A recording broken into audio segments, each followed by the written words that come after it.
Bir erin yeterdi bana, ateşlerde kül olaydım. Bir kara kartal olaydım, her gün bahçene konaydım. Beni insan olarak yarattın. İnek inekliğini yapıyor. Sinek sinekliğini yapıyor. Böcek böcekliğini yapıyor. Her birinin bir vazifesi var. Sabah ineği çayıra salıyorsun, akşam ahıra dönüyor.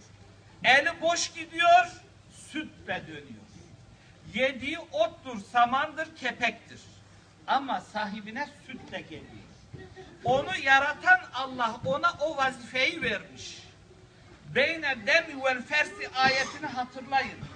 Nice hayvanlar vardır ki kan ile dışkı arasında içesiniz diye size sütler getiriyor.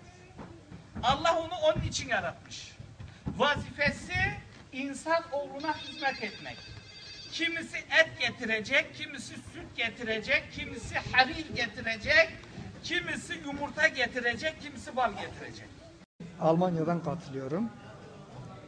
Allah razı olsun tabii ki bu davet üzerine bu akşam biz de bu programa icabet ettik. Hakikaten benim için duygu verici, çok güzel bu kırsal kesimde bu insanları bir araya getirip de buradan bir araya bu geceyi anmak, şehitlerin ruhunu burada yad ettiniz. Allah razı olsun sizlerden. İnşallah bu vesileyle tüm şehitlerimizin her zaman, her gün, her an yad etmeye, bundan sonra da bu programları devam etmeye inşallah devam edeceksiniz.